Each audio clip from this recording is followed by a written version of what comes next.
All Thank you right. for coming. Well, thank you so much for having me. Yeah, so please tell me how do you pronounce your name? Avellina Balestri. Balestri. That was the hard one. Yes. Yeah, no, definitely. Balestri. I've had it pronounced pretty much every way under the I sun, can so imagine. I answer to all kinds of variants. Very good. I'm like a multi-trained Cocker Spaniel. Very good. Say call me for supper. I don't care what they call me. So Yeah, exactly. we are 1 minute. With it. We are 1 minute past start time, but people are still trickling in. So let's just give it a couple minutes, and then we'll go ahead and get started. And I will introduce you. Just so you know, up in my top right is Wayne. He's our national commander. Hello, Wayne. Yeah. Salute. And everyone else is distinguished.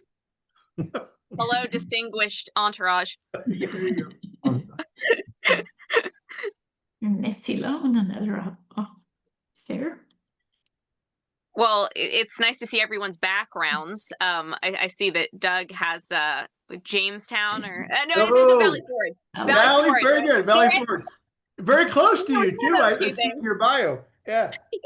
I was gonna say it's like it's got a nice log cabin vibe. Yeah. Definitely a sort of preparation for the winter feeling. I was trying to situate the exact preparation for which winter. Yeah, Nancy's going to tell you it wasn't a frozen winter; it was muddy. Right, Nancy? There you go. That's Mud right. is the killer. You got it. I can learn new tricks. There we go. See, so you need to make things muddier in the background. Then you need to emphasize the mud. You need like you have to put pools of mud all over the place. Make her case better here. Come on. You soldiers. I have soldiers trotting in the mud. Okay, so let's go ahead and get started. Let me introduce to you Avellina Balestri. Did I say that right? Yep. Okay. You're good. She's a Catholic author, editor, speaker, musician, and historian. She lives in the Pennsylvania-Maryland borderlands near Gettysburg. So she's actually pretty close to us at the Valley Forge Park. And the National Shrine for St. Elizabeth and Seton. She's the editor-in-chief of Fellowship and Fairydust. She's got a website. If you look at the flyer that I sent out, it gives all of her pertinent information in a couple of different websites. She just wrote a book that I find enjoyable, and I thought I'd share it with you all to see that we can. Yeah, very good. Thank you, Renee. Renee's got it up on her screen there. Thank you, Renee. And I thought that we would just get a chance to know her and then talk about it as a book club to see what we want to do next. She's writing a trilogy. This is the first of 3. And take it away, Avellina. Well, thank you so much, Doug, first of all, for having me on board. And yeah, really appreciate the opportunity to talk about my work with the book club. So basically, All Ye That Pass By, as you said, is a trilogy of novels in progress. And the first one is called Gone for a Soldier, which is available on Amazon in both paperback and Kindle variants. And so the basic focus is on the Saratoga campaign, the primary focus, should I say. So we follow a young man, Edmund Southworth, from the north of England in Lancashire, who comes from a Catholic recusant family. So the word recusant means one who refuses.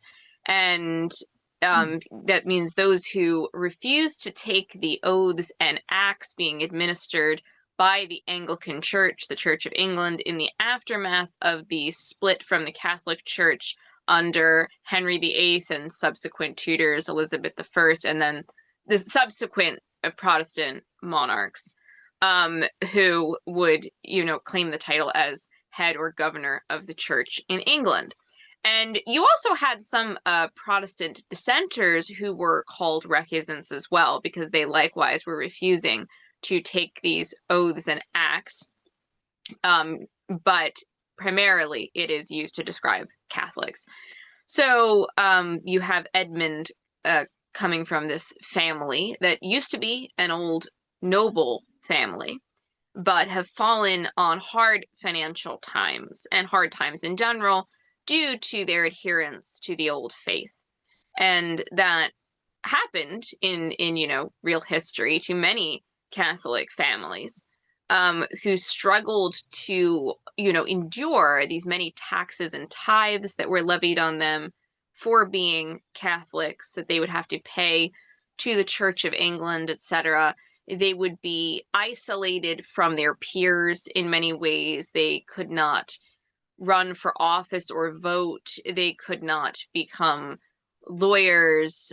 They could not participate in the military. They could not attend universities in the country, such as Oxford and Cambridge, the prestigious ones that, were indeed founded as these very kind of Catholic centers originally. I mean, the whole country is very, very historically Catholic, but they are now, basically aced out of that. And they can't do many other things. So at various points down the historical timeline, they cannot own weaponry. They cannot participate in the hunt, which is a big social thing, a representation of prestige if you come from noble families. They cannot own horses at various points. And this varied up and down the timeline, but these are some of the things that at different points Catholics went through.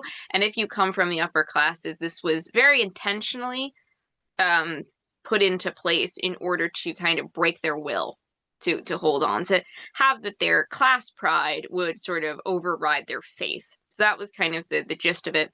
And one of the most famous examples of this, and I mean, it worked quite successfully. Most of the British aristocracy conformed. So, it was very successful. But those who hung on for the longest, and you had various families who did, oftentimes would sort of cave to circumstances following the Glorious Revolution, as it was called, in 1688, when you had the Catholic convert, King James II, basically getting ousted from the throne, and his Protestant son-in-law and daughter coming, William and Mary, and replacing him on the throne.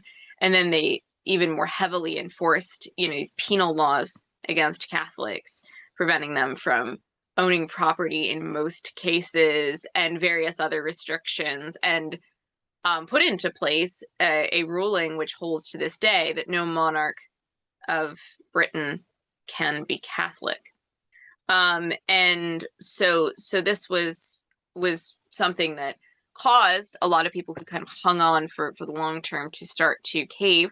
When you think of, for example, General James Wolfe of Quebec fame, his family came from a Catholic background and held out too. They were an old Norman family, held out for quite a long time until his grandfather, right around the time, generally speaking, of the Glorious Revolution period, who, eventually apostatized and, took the Test Act. So the Test Act was mandatory to do all manner of things within the society, in which you were very explicitly acknowledging the supremacy of the king, in this case, the king, obviously if it was the queen, in matters both spiritual and temporal. And then you were also very explicitly denouncing within this act, and was based on other previous oaths, elements of Catholic doctrine, ranging from transubstantiation, the Eucharist, to the communion of saints and devotion to the Blessed Virgin Mary, whose birthday it is today, by the way, for any Catholics listening. So basically you have, a real concentrated effort specifically targeting Catholics, because of all of the religious strife and struggle that had gone on in the previous centuries. And they were trying to mandate, a settlement, essentially, within England. And so this is, what goes down. And you have the case of the Gage family as well, worth mentioning, because I do bring them up within the first book. So General Thomas Gage of Boston fame on the eve of revolution and the outbreak of revolution, the British general there, he comes from a very famously Catholic recusant family. but his father and his father's cousin both caved to the powers that be when this was in roughly the 1720s or so, caved to the powers that be when their racing horses were demanded of them. So the government essentially said, you shouldn't have these, we're going to take them away. And that was the last straw. Now granted, it was a pretext. I think that really the reason simply was they were sick of having to take back seat.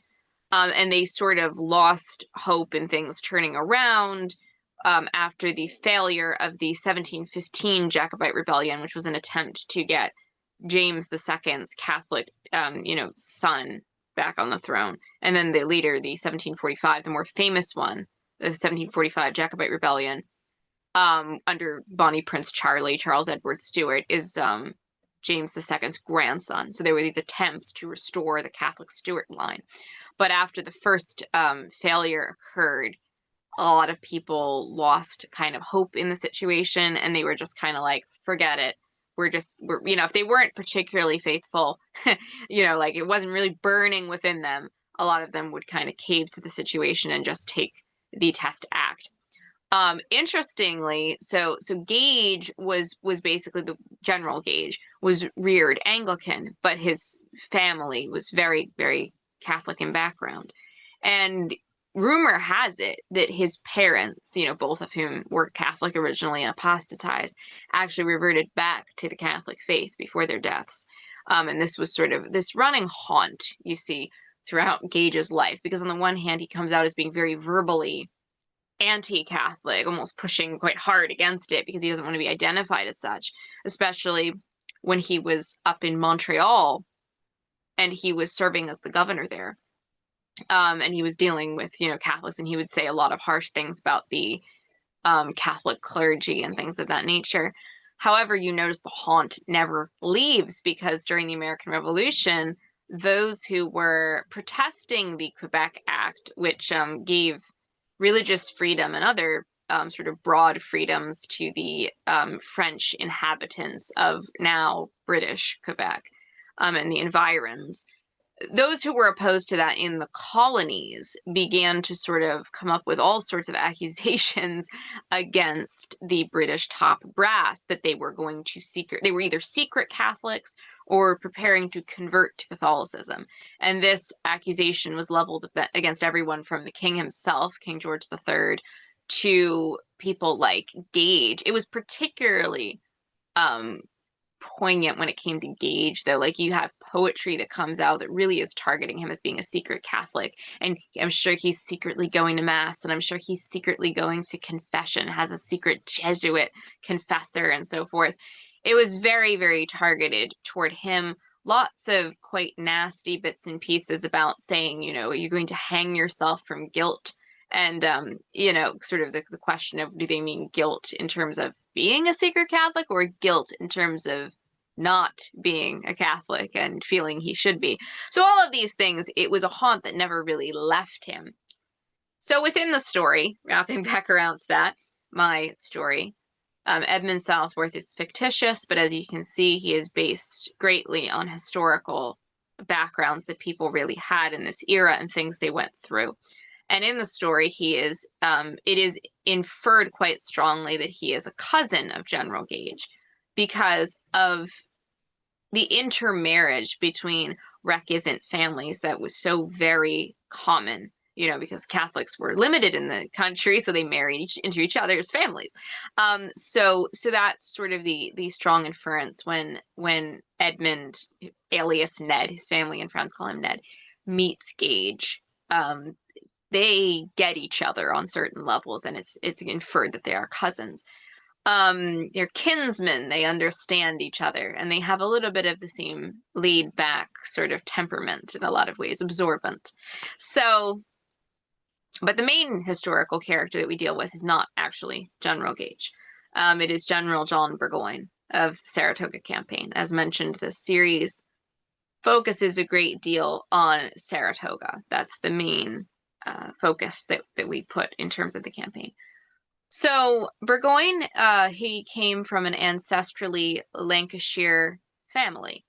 So Lancashire was the county that had the most Catholics in it, and in this period, and still has a very Catholic background in terms of people who can trace a lot of Catholic history back in Lancashire today.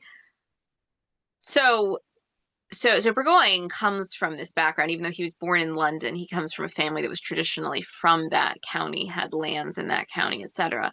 Now, Burgoyne's family almost instantly um, gave up their Catholic faith upon Henry VIII's split. So they almost immediately split with the king and became like his lackeys, for sort of ransacking the Catholic monasteries for him. And so forth. So the Burgoynes really, very quickly left the scene in terms of the Catholic faith. But Burgoyne himself, General John Burgoyne, was rather progressively minded towards Catholics. He was not in favor of the Test Acts. He wanted to give Catholics more, and others as well, more freedom of religion and worship. And he wanted to have them be allowed, for example, to join the military, etc. He thought it was foolish to scare Catholics away, so to speak, to other countries in the service of other kings and governments. So and I think that this in large part he was a Lancashire man at heart, and he certainly represented Lancashire. He represented the city of, or should I say the township at the time of Preston, in Parliament. And he had ties there, he had roots there, he commuted there, and therefore inevitably he would know many Catholics. There's no way around that. And so I think that shaped him. And so in our story, Edmund Southworth, his father, Francis Southworth, a venerable old Catholic recusant gentleman, dies, and the family is in financial straits due to, again, in part, the taxes and tithes, and they've always been under the thumb of the government now. They really shouldn't own their land at all. The little land that is remaining to them, they should not own. They shouldn't own the old sort of rundown manor that they still hold from their family's ancestral, possessions, but they do. Because, and this was not uncommon, especially in areas where Catholics' populations were high, the local government didn't want to upset the apple cart. So they turned sort of a blind eye to it. They allowed them to appoint to maintain a little bit of what they had. And this you can see spotted throughout the country. You can even see some recusants of noble family doing rather well, quite well if they know how to make the right connections. But Ned's father, although a very decent man, doesn't know how to make the right connections, and he doesn't know how to play politics. He's almost too pure for that, to be honest. He's a very, salt of the earth kind of person. And so when he dies, the family is in straits, and it looks very much like they're going to lose their home. Enter into the scene Gentleman Johnny, General John Burgoyne, who was friends with Ned's father, and Ned's father actually lent Johnny money when he was down on his luck. And Burgoyne, throughout his life, came in and out of money. Oh, just constantly. So at this point, fortunately, at the gambling tables, he's got some luck running his way for a little while. And so he helps them financially. He helps pay their debts. He helps settle things with the local magistrates to save their home. He just generally improves their life quality, and he takes Ned under his wing. And at first he thinks he's doing so to pay off a debt, but ultimately he really does take this kid to heart. He reminds him a lot of his dad, who was a good person, and Ned himself is naturally kind of compassionate and caring person, and very, very loyal. So he likes this kid, though he thinks he's rather sheltered. And he is. He's, in certain ways, he's sheltered because he comes from this, countryside area of Lancashire, very small, tight-knit community. On the other hand, he's Catholic.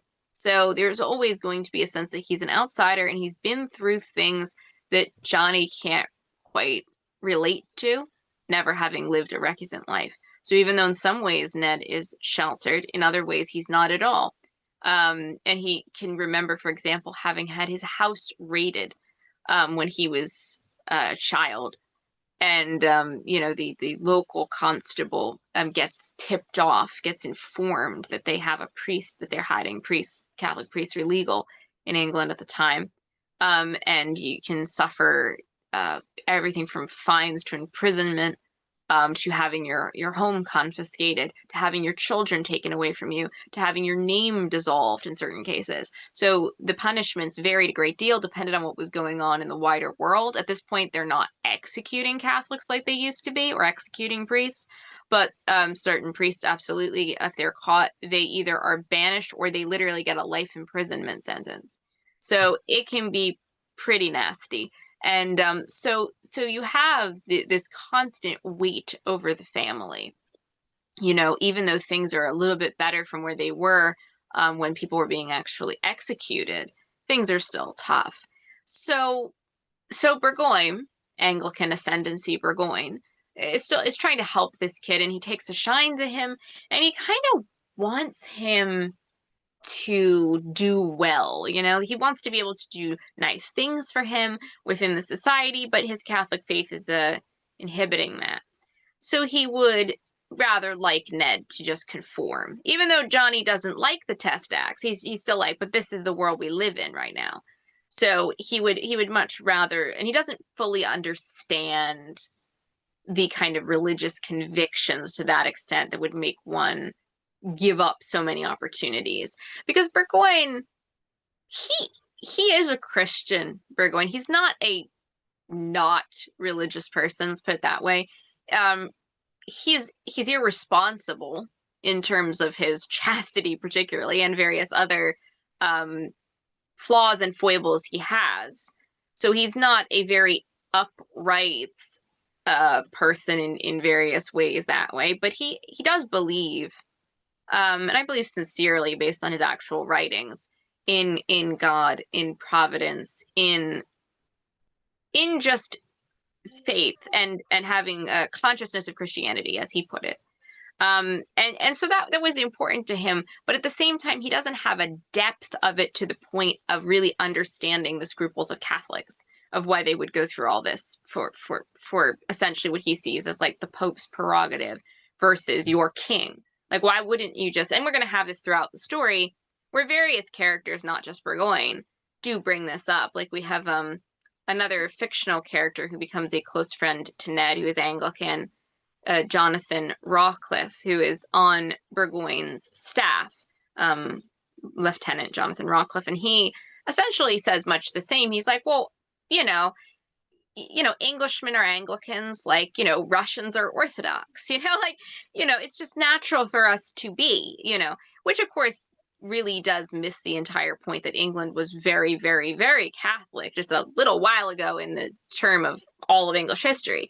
But, that has become the running sort of mantra since the time of Queen Elizabeth, that England is Anglican. That's how that's the way to be a Christian as an Englishman.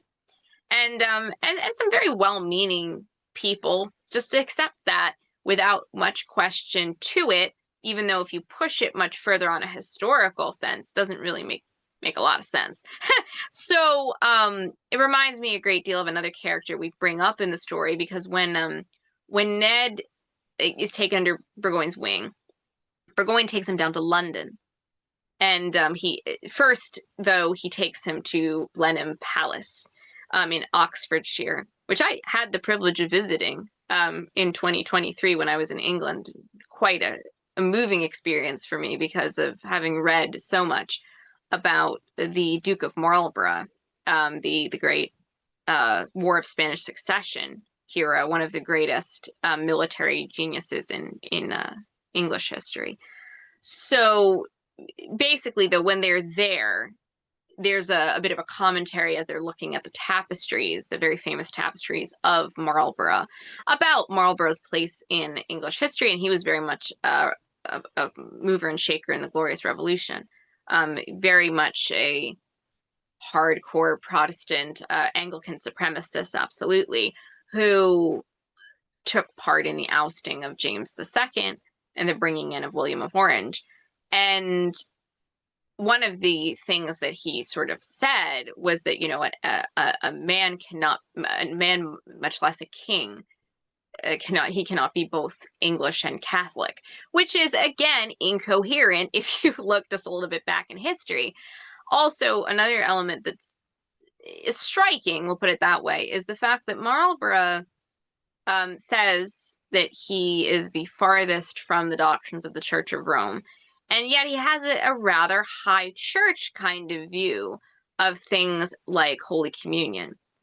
So we have it on record that he, for example, before the famous Battle of Blenheim, you know, calls for communion when he fears he's going to die, and receives it very reverently and penitentially on his knees in the mud. And it was quite a striking thing for people to see because of how very well Marlborough dressed. He was an impeccable, pristine dresser. And so to see him go down on his knees in the mud was quite impactful. And it was a reminder, interestingly enough, of like when you think back in English history to, for example, the Battle of Agincourt, with Henry V, immortalized by Shakespeare. There's a very famous instance that occurred where the knights could not all receive the Eucharist, and so you know, they instead put a clod of earth in their mouths as a sign of longing for the Eucharist they could not receive and their own mortality, which is something that Ned mentions within book 1 as well. So swinging back around to try to make pace here, because I know that, yes, this could go on a long time. We basically have a situation where Ned, through a series of circumstances, is sort of worn away. His resistance is worn away because he feels that if he does not go to war, this is ultimately what happens. Once the distant rumblings of the American Revolution are heard for a while in the book, but it takes us a while to get there. I wanted to really lay down the build up of this. I didn't want to just rush to the war. I wanted to show this like full world that exists in Britain before getting to the war in America, and show all of the different historical and personal backgrounds of these characters. So when Ned is in London, he meets quite a few characters who are going to become famous in the war. I mean, he actually has an encounter with King George III, which is quite impactful to him. But then he also goes on to meet General Gage, as we mentioned, Major John Pitcairn of Dispersey Rebels fame at Lexington, and Earl Percy as well from Lexington and Concord fame. So he's met quite a few figures who are going to become important, and he hears them actually debating about like what's going on or what's starting to happen across the water before they even get there. And so ultimately, though, by the time things really kick up, he's, you know, Ned is very worried about Burgoyne when he eventually goes over there. Very worried to hear about things starting to get genuinely bloody, especially like when he learns that Pitcairn has been killed at Bunker Hill and things of that nature, but it's still at a distance for him because, again, he's a Catholic and he has not taken the test act, so no going into the army until you get to the point where he begins to feel greatly guilty. There's a combination of things that are causing this. He's having trouble with his mother, who's not very understanding towards his friendship with Protestants. She has a real hardcore disdain for Protestants, in part because of trauma in her youth. In her youth, she was kind of taken away from her family around the same time period that the Gages apostatized. There was a lot of anti-French sentiment going on, so that kind of turned into general anti-Catholic sentiment. So she and her siblings were taken away from their Catholic family, their Catholic parents, to be raised in Protestant households. And she, though, particularly fought back really, really hard. She was the oldest, and eventually they let her go back, but she was scarred from the experience for life. They'd also taken away her home. They came from a prestigious family, so now they're down to just kind of like a small cottage kind of thing that they're being allowed to live in. So it was all rather traumatizing for her, and she's never really forgotten or forgiven what happened. So she's not very understanding toward Ned and his relationship with Anglicans. She's not very understanding toward Anglicans in general. She's not very good at understanding their human, you know, troubles, their human needs, their human, just humanity in general. That she's not good at it, and she comes off being quite callous toward people. So anyway, that is pushing Ned away. And then the sense, especially when his neighbors start to set up to go into what becomes the Saratoga campaign, Burgoyne's March, he feels like he's failing his country, his community, his neighbors, his king, who now since this encounter with the king, he has a particular sense of nearness to him. King George was quite nice to him when he saw that Ned was nervous, a nervous and shy young man, because the king himself was once a nervous and shy young prince, had to really struggle to overcome that. And they have this nice little, interaction with each other at a garden party. And the king spontaneously gives him his Handel Society button, which was something that George III really did wear. He loved Handel. As do I. So there's that. Loved Handel and ended up giving, wearing this button everywhere that he went almost. He loved wearing the button, proudly brandishing it for the Handel Society. And so when he realizes that Ned too shares a similar appreciation of music, he spontaneously gives him the button and a free access to the society. So Ned has a good memory of the king. So he feels now that he's failing everybody if he doesn't go to this war. And he's failing Burgoyne particularly because Burgoyne has personally asked, especially because of the strain he's been under since his wife's death, for Ned to come with him. So at first, Ned does try to fight it and refuse, but his mother's reaction to that kind of makes things worse. And so ultimately, cutting to the chase, Ned finally does cave and takes the Test Act and ultimately ends up on the Saratoga campaign, the American Revolution. And that, is when the real action sort of picks up with regards to being thrust into now an environment which is very different to anything he's experienced in a lot of different ways. I mean, the Saratoga campaign, the environment of just the great deep wilderness of New York, and this situation of dealing with an enemy that is very different to anything Ned has encountered in terms of essentially guerrilla fighting. That is taking place initially all through the march leading up. You've got the riflemen and marksmen and sabotage efforts all along the line, raiding and so on. So it's a very brutal kind of encounter for him, the first time he's ever, been in this kind of warfare situation. And it kind of serves to enhance his internal struggles, his internal sense of guilt and shame for what he's done, and his sense of now being sucked into this very, again, bitter civil war, because that's what it is. It's tearing apart America, just as we can see earlier on in the story that the opinion in Britain is deeply divided. It's rending the empire in ways that cast a reflection back to previous civil wars of dynasty and religion that have racked the British Isles and had effects in the colonies previously. But this one is different. This one, for better or for worse, this one is founded in principles that are just starting to be realized through the Enlightenment period. So it's not primarily focused upon, for example, a religious or dynastic conflict. It's focused on these new ideas to a certain extent, which people are going to try to play out in this new world. And the question of whether some people think that's a good idea or some people think that's a terrible idea, and they're going to try to either, obviously forward it or stop it. So you have Americans of both persuasions across the lines here, who then ultimately get sucked down a really, really bad rabbit hole of just mutual atrocity against each other gets very, very intense. And so, that's how Ned comes to meet Abigail Vandekamp, which is she becomes sort of the central point of a lot of the conflict in the second half of book one.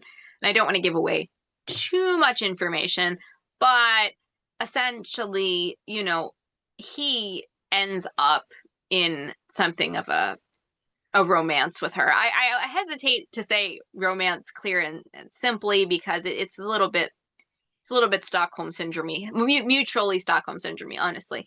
But at the same time, they do bond. They do genuinely bond. And even though it starts out as kind of an affair born of Abby trying to save her father, who's imprisoned in a British prison hulk in New York City. So, needless to say, your life expectancy rate in one of those is really low. So she's, willing to kind of do anything to try to save his life. So she ends up essentially selling herself to different British officers. And so she tried to do this with Burgoyne, quite the ladies' man himself, sort of try to get in with him and then try to have him help with the dad situation.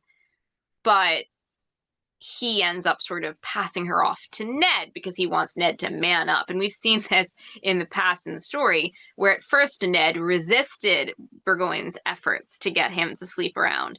But now, because he's weakened in a lot of different ways, both from feeling like he violated his conscience by taking the Test Act, but also because he's far away from home in this environment. He's lonely, he's hormonal, he's young, and he breaks down.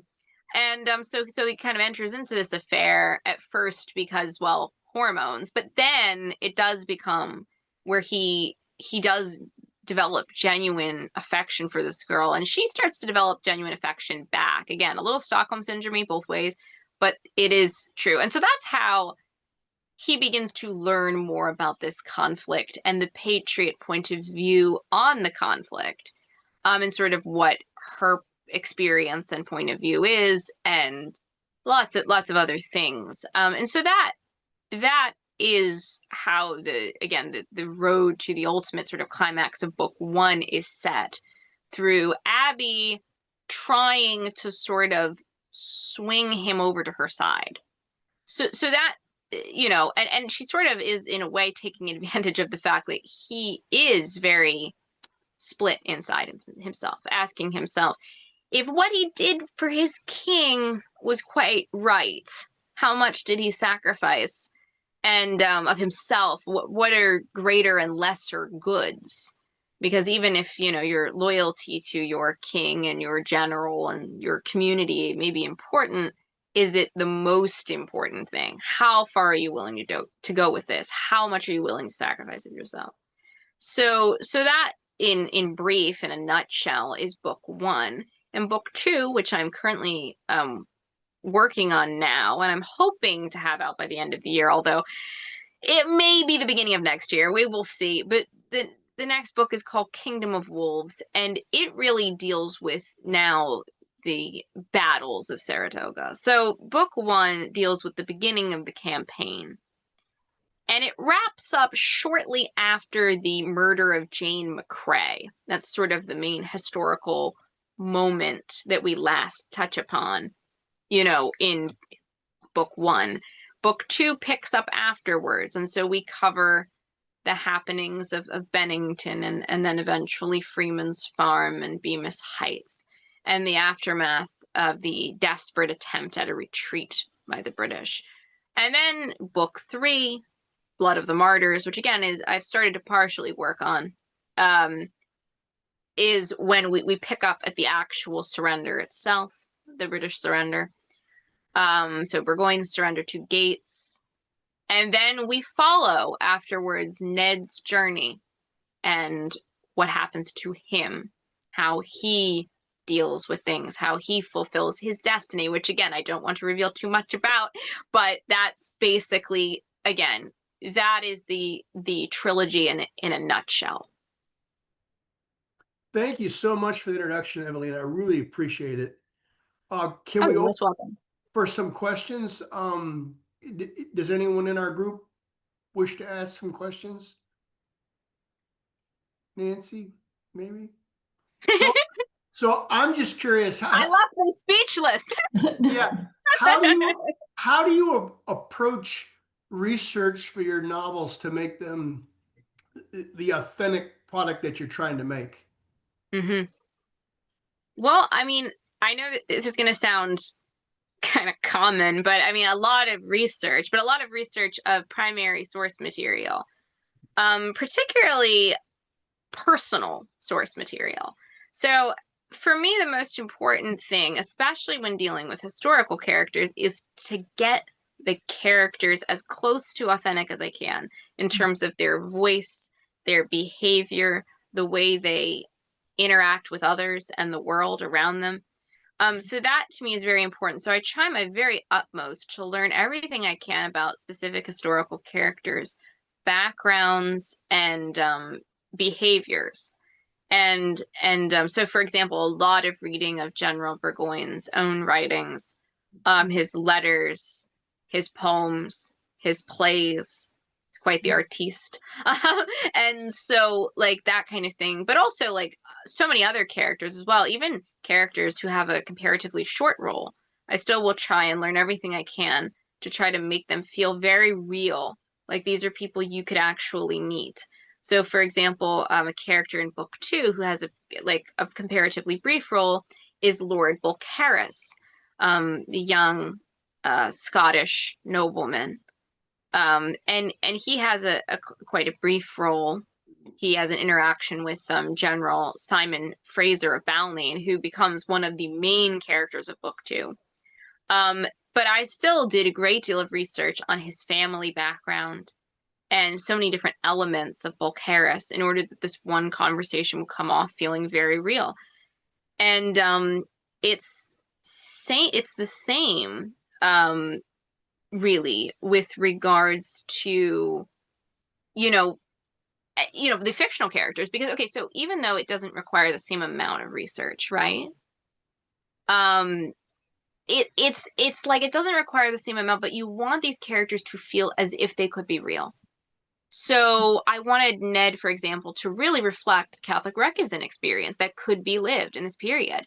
And for that matter, his mother and father to reflect the experience in different ways. So they're reacting differently to real experiences that people went through. They're acting as individual characters as they are reflecting, things that really happened to people. And that's the way I tried to do it with everyone. So same thing with Abby. She's fictitious, but I tried to make it as real as I possibly could in terms of what could happen to someone, especially the situation of women in war, and the sufferings and the abuse they could go through, but also how they tried to survive it and how they would often be willing to make any sacrifice to try to save those they loved.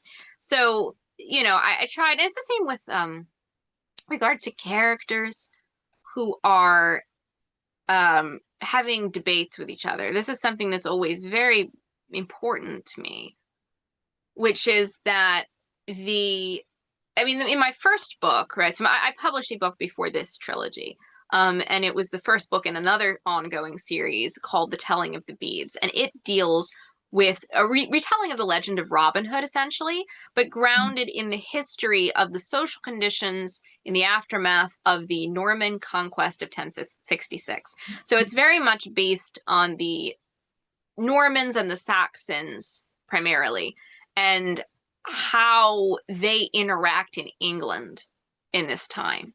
And this is now 100 years on after the Norman conquest, and the descendants are still grappling.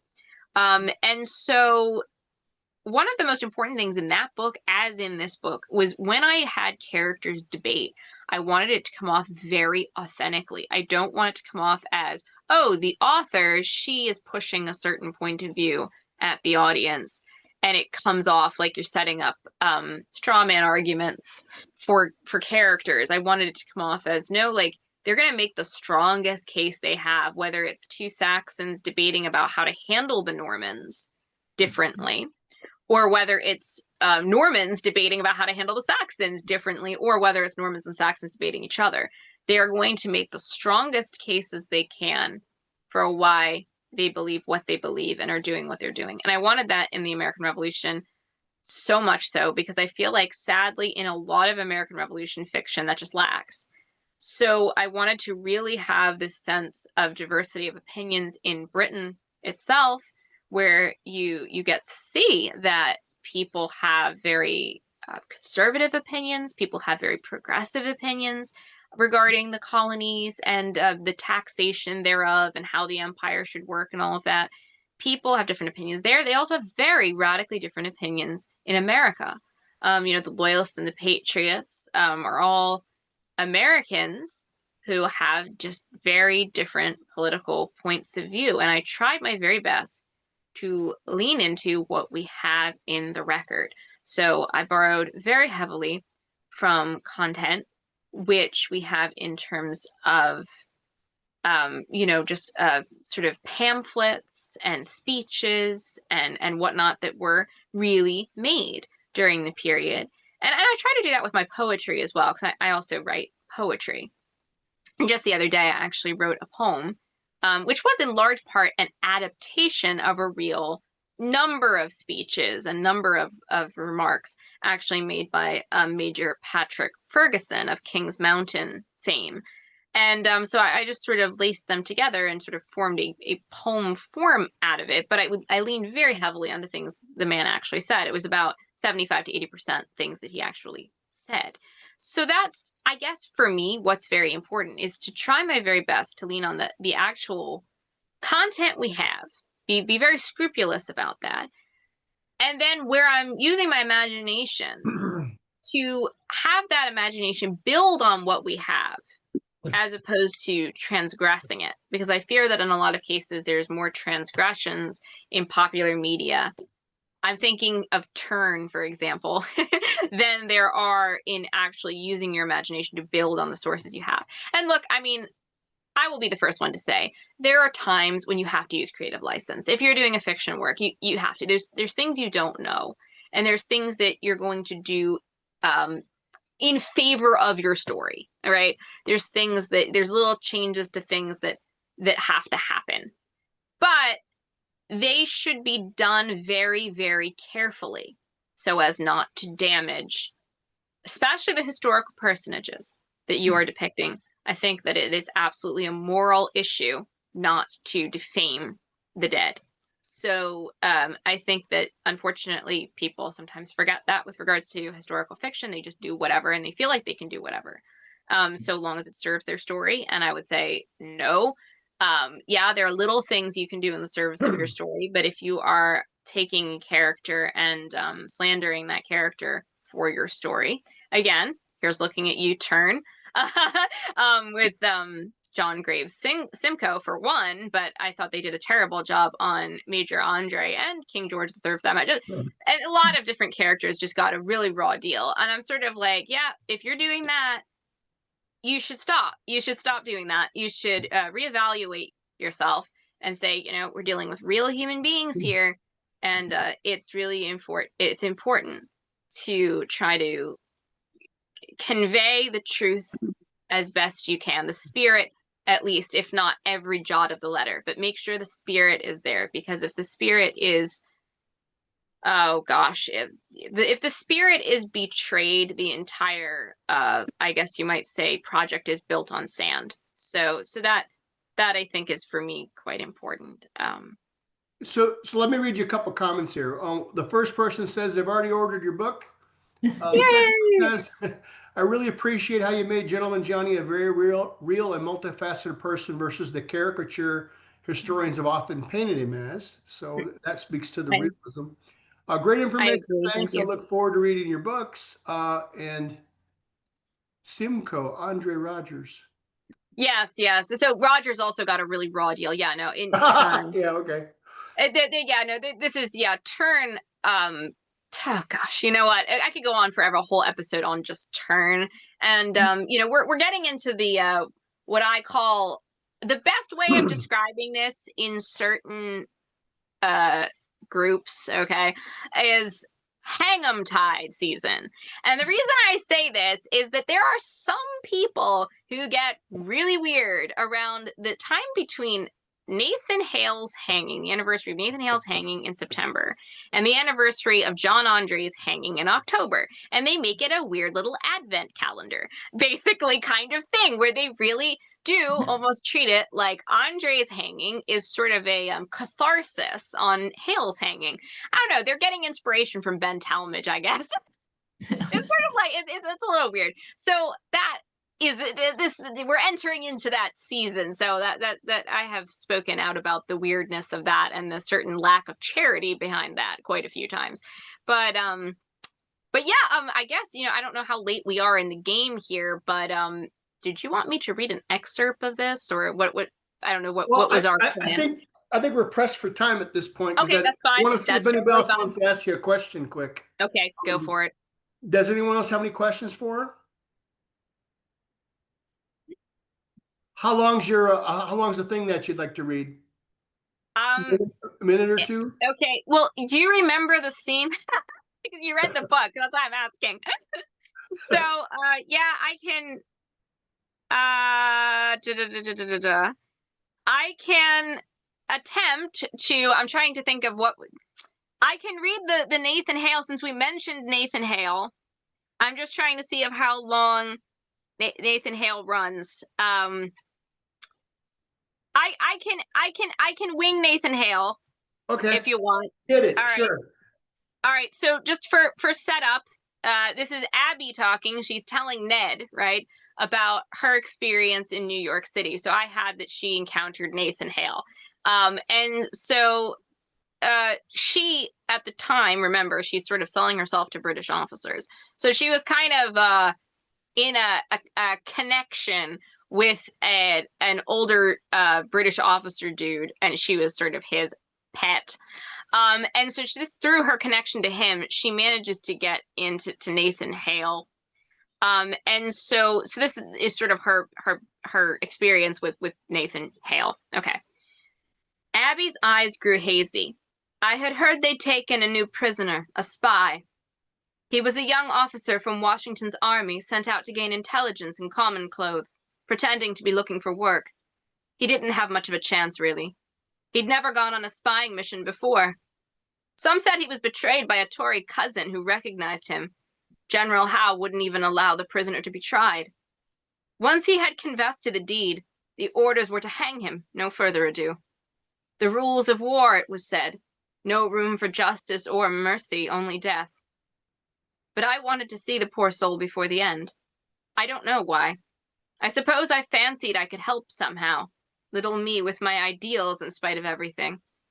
I had a feeling the old major would indulge me if I played him right, and he did. So I ended up going into the greenhouse of Howe's headquarters where they had the prisoner locked up. A greenhouse. Isn't that sick? It should be a place only for thoughts of life among green and growing things. At first the prisoner thought I was, well, that I'd been sent to get information from him in exchange for a final few hours of pleasure. He was just a bit beyond 20, and he was afraid, though trying to be brave about it, I could tell. I imagine another sort of boy might have tried to have some fun with me, just to distract himself, maybe feel a little more alive for a while, though through the rush of his blood, but not this one. He told me he wanted none of it, and prayed to God to guard him against temptation. I started to cry.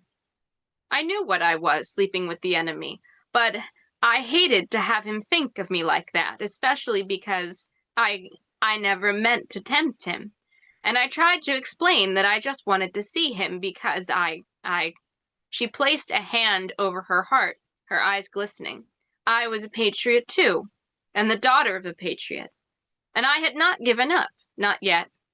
A tear shone like a jewel on her cheek, and Ned tenderly brushed it away with his finger. She reddened. You wouldn't understand. I think I do, Ned said softly. Whatever I am, I know what it is to love.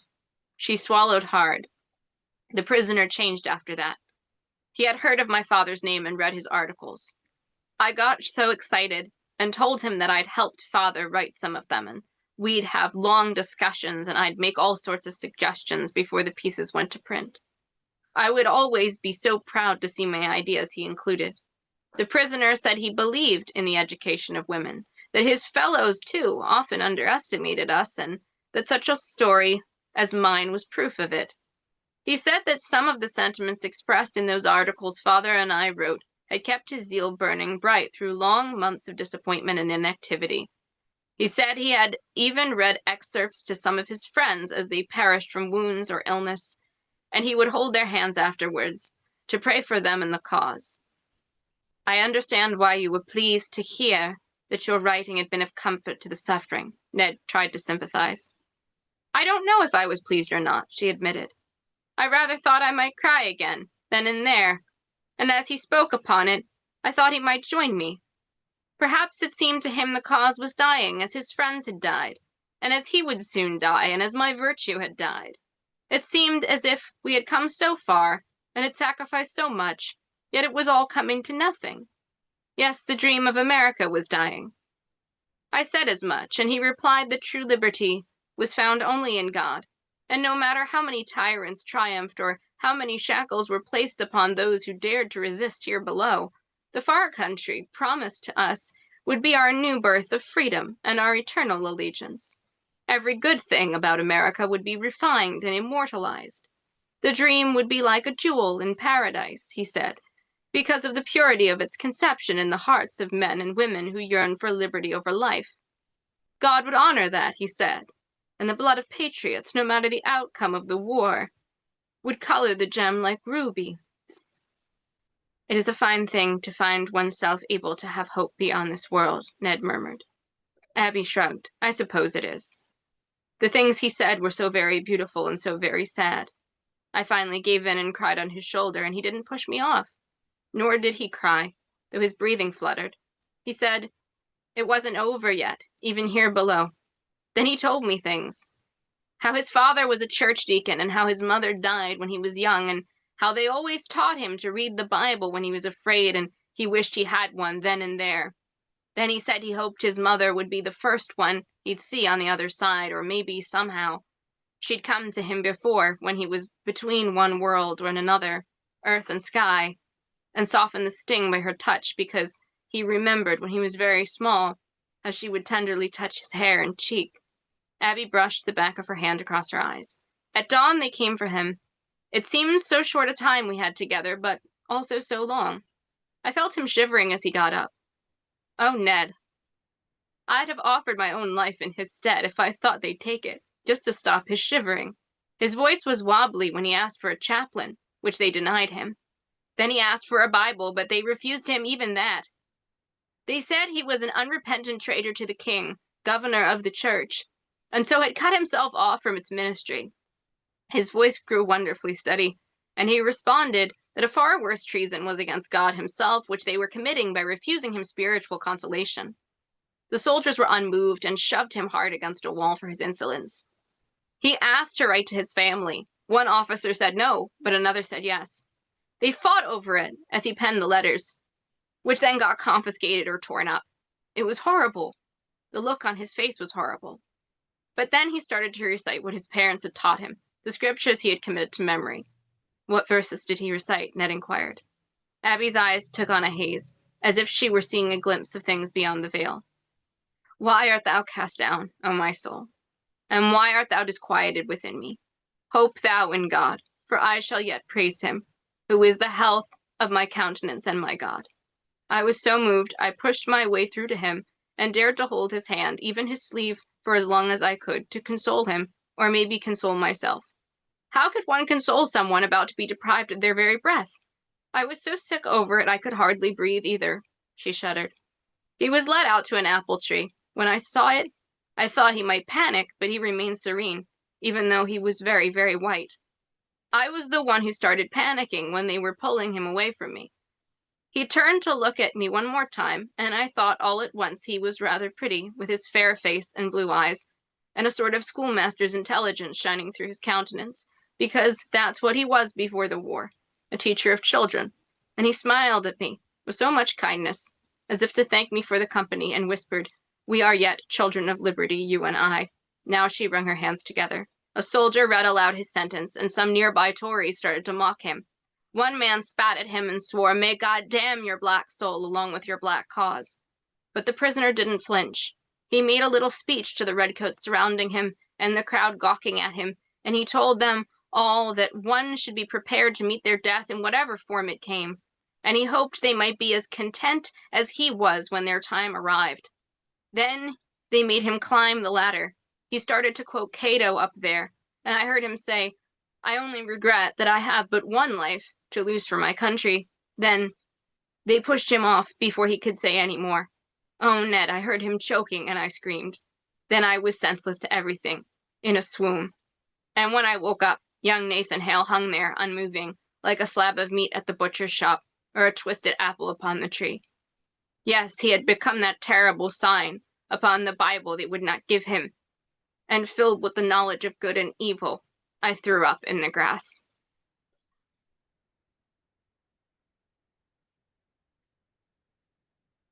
Thank you so much for that. It's quite moving. Thank you. And for the group, thank you all for joining us this evening. Please send me any comments that you might have. We'll pick this up again at next month's meeting for the book club. And Avellina, I'll cross paths with you here shortly. Absolutely. Thank you Right. so much, Doug. Really, and thank you to everyone who tuned in. Thank you so much. Right. That was great. Thank you. Thanks, everybody. Good night. Thank you so much. Good job. Thank you. Thank you.